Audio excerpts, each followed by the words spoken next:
Yes, good morning students. Today's topic is chemical kinetics. I am starting today the new chapter chemical kinetics. नया chapter है ये आपके लिए रासायनिक बलगतिकी, जिसे हिंदी में कहते हैं चैप्टर 4 क्लास 12. सबसे पहले मैं ये बताऊंगी what do you understand by chemical kinetics. Actually, chemical kinetics is the branch of chemistry which deals with the rate of reactions, their mechanism and the factors affecting it. रासायनिक बलगतिकी रसायन विज्ञान की वह शाखा है जिसके अंदर हम अभिक्रिया के वेग, उसकी क्रियाविधि और उसको प्रभावित करने वाले विभिन्न कारकों का अध्ययन करते हैं. ठीक है, तो अभिक्रिया सबसे पहले तो इसमें जो केमिकल काइनेटिक्स वर्ड है, तो उसमें जो काइनेटिक्स वर्ड है ये it is originated from Greek word kinesis. और काइनेसिस जो है उसका मतलब होता है ग्रीक भाषा में, उसका मीनिंग होता है मूवमेंट, यानी मूवमेंट ऑफ रिएक्शन. तो इसमें हम रिएक्शंस के मूवमेंट के बारे में ही और उस मूवमेंट के बारे में ही हम लोग डिस्कस करेंगे. We will discuss about the movements of reactions. It means rate of reaction. ठीक है, अब अभिक्रियाएं भी कई प्रकार की होती हैं. जैसे 3 प्रकार की मुख्यतः अभिक्रियाएं होती हैं: fast reaction, slow reaction, very slow reaction. अब first I am taking fast reaction, यानी तीव्र अभिक्रियाएं. 3 तरह की अभिक्रियाएं होती हैं. तीव्र अभिक्रियाएं, तीव्र या आयनिक अभिक्रियाएं, फास्ट और आयनिक रिएक्शंस. आयनिक रिएक्शंस सेकंड होती हैं मंद. तीव्र के बाद मंद ले लो आप, या आणविक ले लीजिए आप. आणविक अभिक्रियाएं होती हैं, या मंद अभिक्रिया भी बोलते हैं इसे. मंद अभिक्रिया इंग्लिश में इसे बोलते हैं मॉलिक्यूलर और स्लो रिएक्शंस. ठीक है, और तीसरी जो होती है वो होती है हमारी बहुत मंद, तीव्र मंद या मंद अभिक्रिया, बहुत ज्यादा मंद होती है. Very slow reactions, very slow reactions. ठीक है, तो 3 तरह की होंगी: फास्ट, मॉलिक्यूलर, वेरी स्लो. तो जो फास्ट रिएक्शंस होती हैं इनका हम एग्जांपल ले सकते हैं, जैसे AgNO3. When reacts AgNO3 reacts with NaCl, then it forms AgCl. White PPT will be formed along with the formation of NaNO3. AgCl का white PPT बन जाता है इसमें. अब इस रिएक्शन में Ag प्लस है, NO3 माइनस है, Na प्लस है, Cl माइनस है, Ag प्लस है, Cl माइनस है, Na प्लस है, NO3 माइनस है. It means different ions attract with each other and same ions repel each other. तो जो अपोजिट ions है, अपोजिटली चार्ज ions हैं, they will attract each other. So these reactions are very fast. ये अभिक्रियाएं बहुत तेज हैं, तीव्र गति से संपन्न होती हैं. जितनी भी आयनिक अभिक्रियाएं हैं सब तीव्र गति से संपन्न होती हैं, क्योंकि इनमें आयंस बनते हैं और आयंस एक दूसरे से आकर्षित होकर अभिक्रियाओं को तीव्र कर देते हैं. दूसरी प्रकार की जो अभिक्रियाएं हैं वो है आणविक अभिक्रियाएं या मंद अभिक्रियाएं. मंद अभिक्रियाओं का उदाहरण आप ले सकते हो, जैसे hydrolysis of glucose, hydrolysis of starch. Starch की हाइड्रोलिसिस आप करते हो, C12H22O11 plus NH2O gives starch है. This is starch and this forms glucose. Sugar ले लो आप, इसको शुगर भी बोल सकते हो. Glucose C6H12O6 plus C6H12O6. Glucose plus fructose.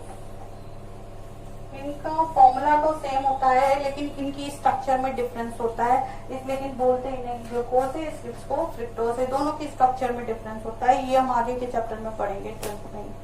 ठीक है, तो ग्लूकोज और फ्रुक्टोज में जो कन्वर्जन है ये बहुत धीरे धीरे होता है, स्लो होता है, इसमें कुछ हफ्ते लग जाते हैं, they take some weeks for completion.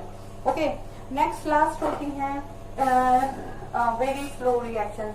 Very slow reaction जैसे कि H2 and O2, H2 plus O2 का H2O में बदलना, 2H2O में बदलना। एक तरह से in absence of catalyst the formation of H2O from H2 and O2, H2 और O2 से जल का बनना उत्प्रेरक की अनुपस्थिति में। तो ये अभिक्रिया, इस अभिक्रिया को संपन्न होने में कई साल लग जाते हैं। They take very long years for completion. Completion में बहुत टाइम लगता है इन रिएक्शंस में, ठीक है।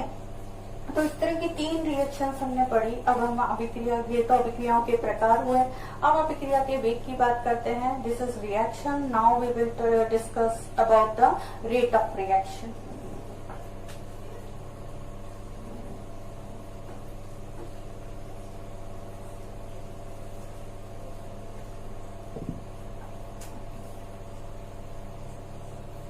रेट ऑफ रिएक्शन,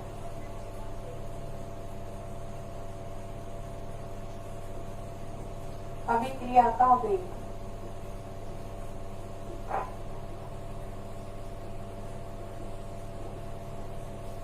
यस, अभिक्रिया का वेग किसे कहते हैं हम, कि अभिकारकों की सांद्रता में समय के साथ परिवर्तन, इसे ही हम अभिक्रिया का वेग कहते हैं।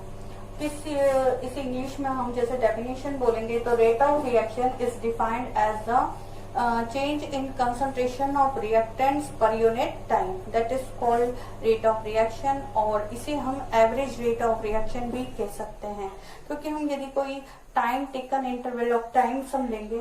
चलिए पहले हम बात करते हैं रेट ऑफ रिएक्शन की। तो रेट ऑफ रिएक्शन जो होगी, मैंने अभी थोड़ी देर पहले कहा, जैसे यहाँ पर हम कंसंट्रेशन ले रहे हैं y एक्सिस पे, यदि हम कंसंट्रेशन लेते हैं और x एक्सिस पे हम लेते हैं टाइम t इन सेकेंड, ठीक है, t लेते हैं और y एक्सिस पे हम लेते हैं कंसंट्रेशन। तो अभिकारकों की रिएक्टेंट्स की जो कंसंट्रेशन होती है वो टाइम के साथ धीरे धीरे डिक्रीज होती चली जाती है, इस तरह से ऐसे डिक्रीज होती है। और जो प्रोडक्ट की कंसंट्रेशन है वो टाइम के साथ इंक्रीज होती है, क्योंकि reactants are converting into products. Reactant जो है वो प्रोडक्ट्स में कन्वर्ट हो रहे हैं। तो if reactants are converting into products, the R for reactants and P for products. अभिकारक अणु जो हैं वो किसमें परिवर्तित हो रहे हैं, उत्पादों में, उत्पादों में परिवर्तित हो रहे हैं, ठीक है। तो अभिकारकों की सांद्रता तो समय के साथ धीरे धीरे बढ़ती जा रही है और उत्पादों की सांद्रता समय के साथ बढ़ती चली जा रही है और एक स्टडी रेट ले लेती है, ठीक है। तो ये हो गई आपकी अभिकारकों की सांद्रता, कंसंट्रेशन ऑफ रिएक्टेंट्स, और ये हो गई आपकी उत्पादों की सांद्रता, concentration of products। This is concentration of reactants, ठीक है। तो एक ग्राफ हम और बना सकते हैं।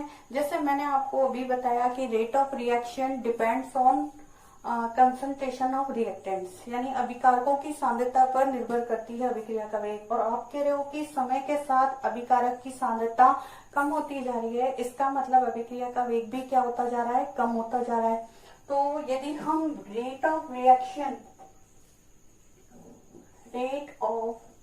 रिएक्शन और टाइम के बीच में यदि ग्राफ खींचे तो हमारा ग्राफ कुछ इस तरह से आता है। क्योंकि अभिकारकों की सांद्रता पर ही निर्भर करती है, इसलिए रेट ऑफ रिएक्शन भी अभिकारकों की सांद्रता के क्या हो जाएगी, अनुक्रमानुपाती, ठीक है। तो यहाँ तक आपको समझ में आ गया होगा कि रेट ऑफ रिएक्शन क्या होती है, ठीक है।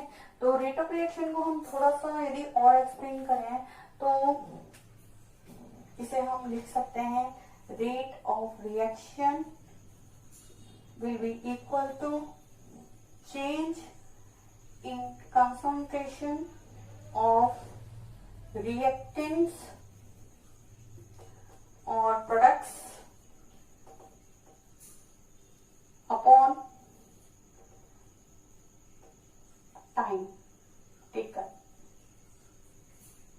चेंज। ठीक है, या इसे हम अब रेट ऑफ रिएक्शन भी 3 प्रकार की पढ़ेंगे। Rate of reaction is of 3 types.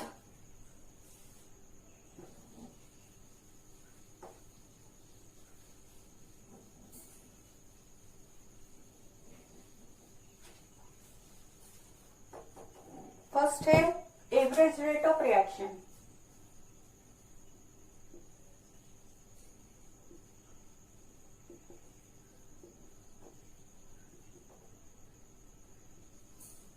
And इसे हम डिनोट करते हैं RAV से। R फॉर रेट और AV फॉर एवरेज, औसत वेग। रिएक्शन का, अभिक्रिया का औसत वेग। ठीक है, तो रेट ऑफ रिएक्शन की जो डेफिनेशन है वही एवरेज रेट ऑफ रिएक्शन की भी डेफिनेशन है, ज्यादा चेंज नहीं है। वही है कि इसे भी इसी प्रकार से परिभाषित किया जा सकता है कि अभिकारकों और उत्पादों की सांद्रता में समय के साथ हुए परिवर्तन को या इकाई समय में हुए परिवर्तन को हम औसत वेग कहते हैं। तो औसत वेग अभिकारकों के लिए अलग निकलता है और उत्पादों के लिए अलग निकलता है। तो पहले हम अभिकारकों के लिए यदि हम ग्राफ प्लॉट करें तो अभिकारकों के लिए औसत वेग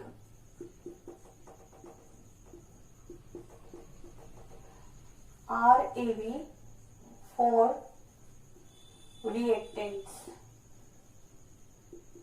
तो RAV किसके बराबर होगा? माइनस डेल्टा R की कंसंट्रेशन अपॉन डेल्टा T, यानी कि change in concentration of reactants, अभिकारकों की सांद्रता में परिवर्तन upon time taken for change, परिवर्तन में लगा समय। इसको हम डिवाइड कर दें। और यहाँ जो माइनस चिन्ह है, ये माइनस का मतलब है कि सांद्रता जो है अभिकारकों की वो घट रही है, डिक्रीज हो रही है, इट इज डिक्रीजिंग। जो रिएक्टेंट्स की जो रेट है, कंसंट्रेशन है, वो धीरे धीरे घट रही है। तो माइनस साइन केवल इसे बता रहा है कि इसकी रिएक्टेंट्स की जो कंसंट्रेशन है, अभिकारकों की जो सांद्रता है, वो समय के साथ घट रही है। अब इसके लिए ग्राफ प्लॉट करके दिखाती हूं मैं।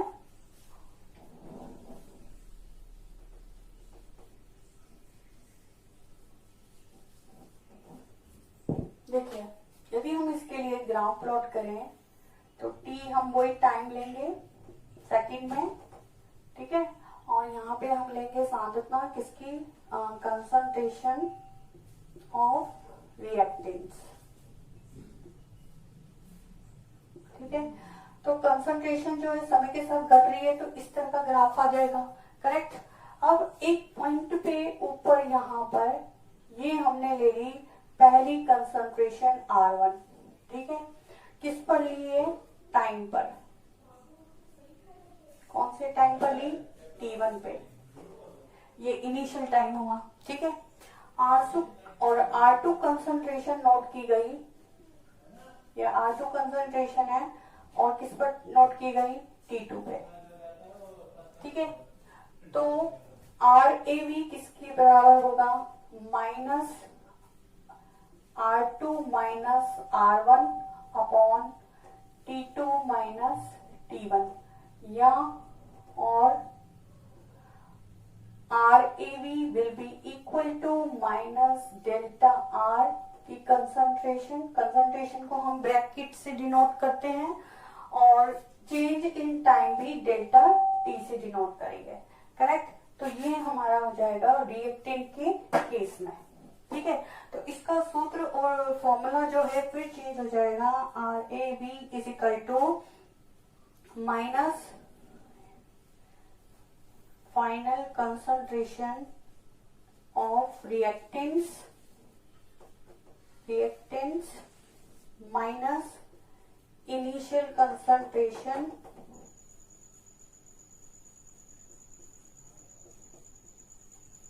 Of reactants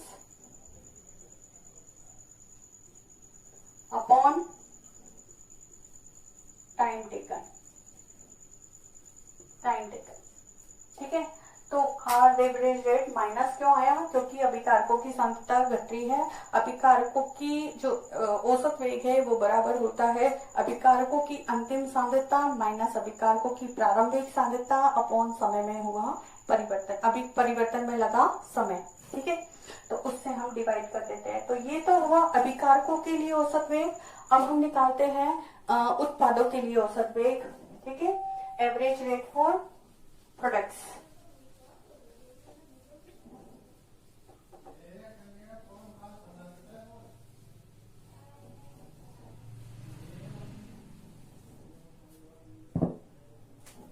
average rate for products.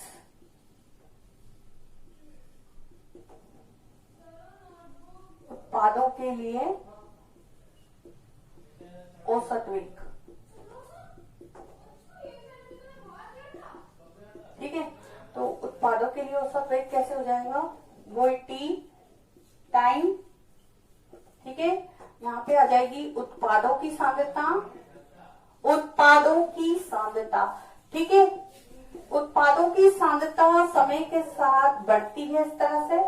ठीक है, तो यहाँ पर सपोज करो उत्पाद की सांद्रता थी T1, इनिशियल P1 थी, इनिशियल मतलब प्रारंभिक सांद्रता, और ये कितने पे थी?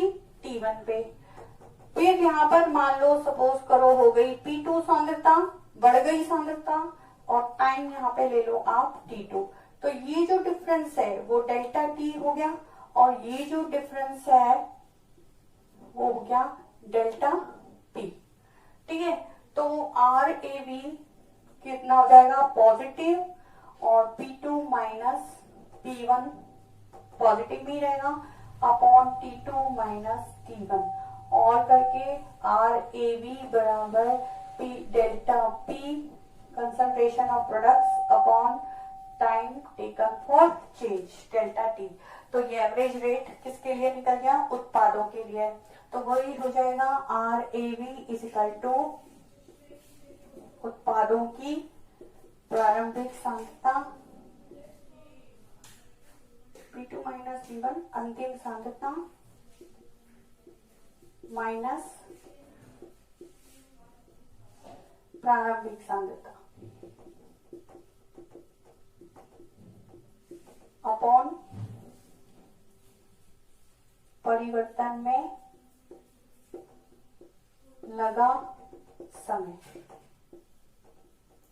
ठीक है, इस तरह से एवरेज रेट निकल गई।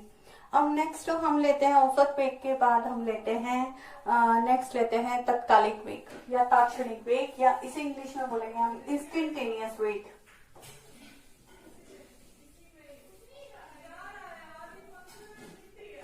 ओके, सेकंड हम ले रहे हैं तत्कालिक वेग इंस्टेंटेनियस रेट।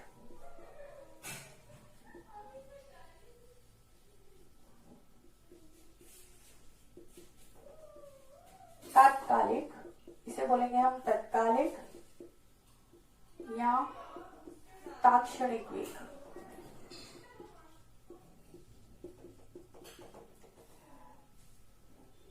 इसकी डेफिनेशन हो जाएगी कि change in concentration of reactants और products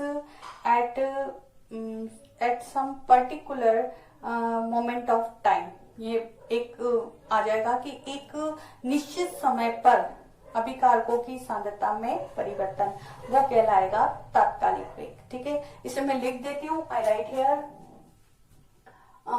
it is defined as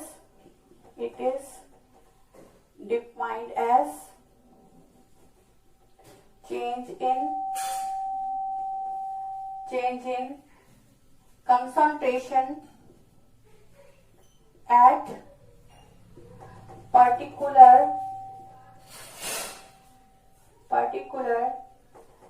moment of time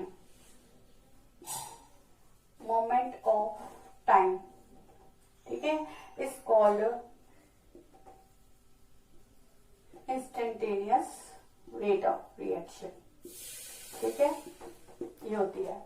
तो यहाँ पर हम बात करते हैं पर्टिकुलर मोमेंट ऑफ टाइम की, यानी एक निश्चित समय पर। तो यदि हम अभिकारकों के लिए और उत्पादों के लिए अलग अलग तात्कालिक वेग निकालें, change in concentration of reactants और products at particular moment of time, instantaneous rate of reaction या तत्कालिक वेग और तात्क्षणिक वेग हम उसे कहते हैं जब अभिकारकों की सांद्रता में परिवर्तन जो है एक निश्चित समय के लिए मापा जाए। तो एक particular moment of time the change in concentration of reactants और product is called instantaneous rate. अब अभिकारकों और उत्पादों के लिए भी तात्कालिक वेग की अलग अलग गणना की जाती है ग्राफ के थ्रू। जैसे मैं ग्राफ बना रही हूँ पहले अभिकारकों के लिए, तो y एक्सिस पे हम लेंगे कंसंट्रेशन ऑफ रिएक्टेंट्स और x एक्सिस पर हम लेंगे टाइम, ठीक है। अब रिएक्टेंट्स की कंसंट्रेशन जो है वो टाइम के साथ घटती जाती है, तो यहाँ पे हम एक टेंजेंट ड्रॉ करेंगे, इस तरह से बिल्कुल सीधा टेंजेंट ड्रॉ करेंगे और टेंजेंट पर एक ट्राइंगल ड्रॉ कर देंगे बिल्कुल सीध में, इस तरह, जहाँ पे टच कर रहा है, यहाँ पे टच कर रहा है और यहाँ पे टच कर रहा है। तो जो पहला टच कर रहा है ये कंसंट्रेशन पॉइंट पे, तो इसे हम कहेंगे इनिशियल कंसंट्रेशन C1 और इसे कहेंगे C2। और ये जहाँ पर C1 टच कर रहा है x एक्सिस को, इसको हम कहेंगे T1 और इसे कहेंगे हम T2। तो ये हमने एक पर्टिकुलर टाइम ले लिया, पर्टिकुलर मोमेंट ऑफ टाइम पे रिएक्टेंट की कंसंट्रेशन निकाल रहे हैं। तो ये हमारी हो गई DC, ये हमारी हो गई DC और ये हो गई DT।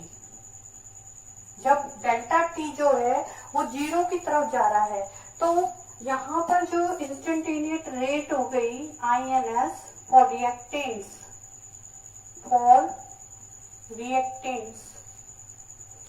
Reactants instantaneous rate is equal to minus DC upon DT। ये हो गई DC upon DT, where delta T is going towards 0।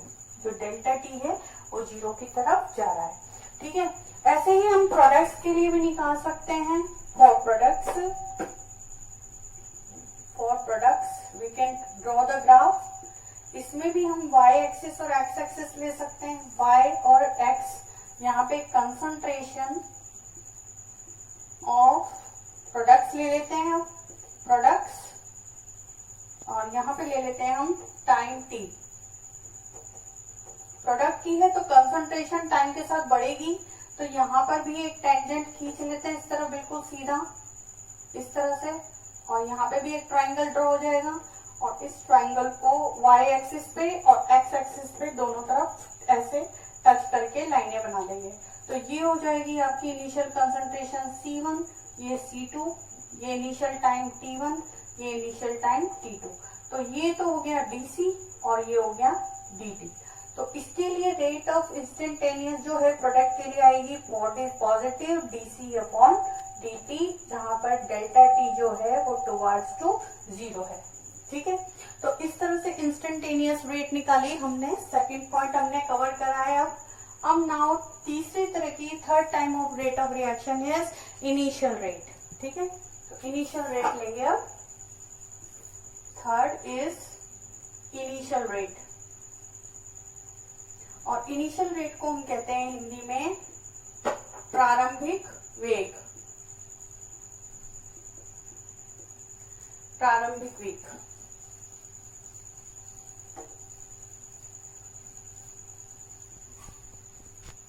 इसको हम कैसे डिफाइन कर सकते हैं कि at time t is equal to 0 change in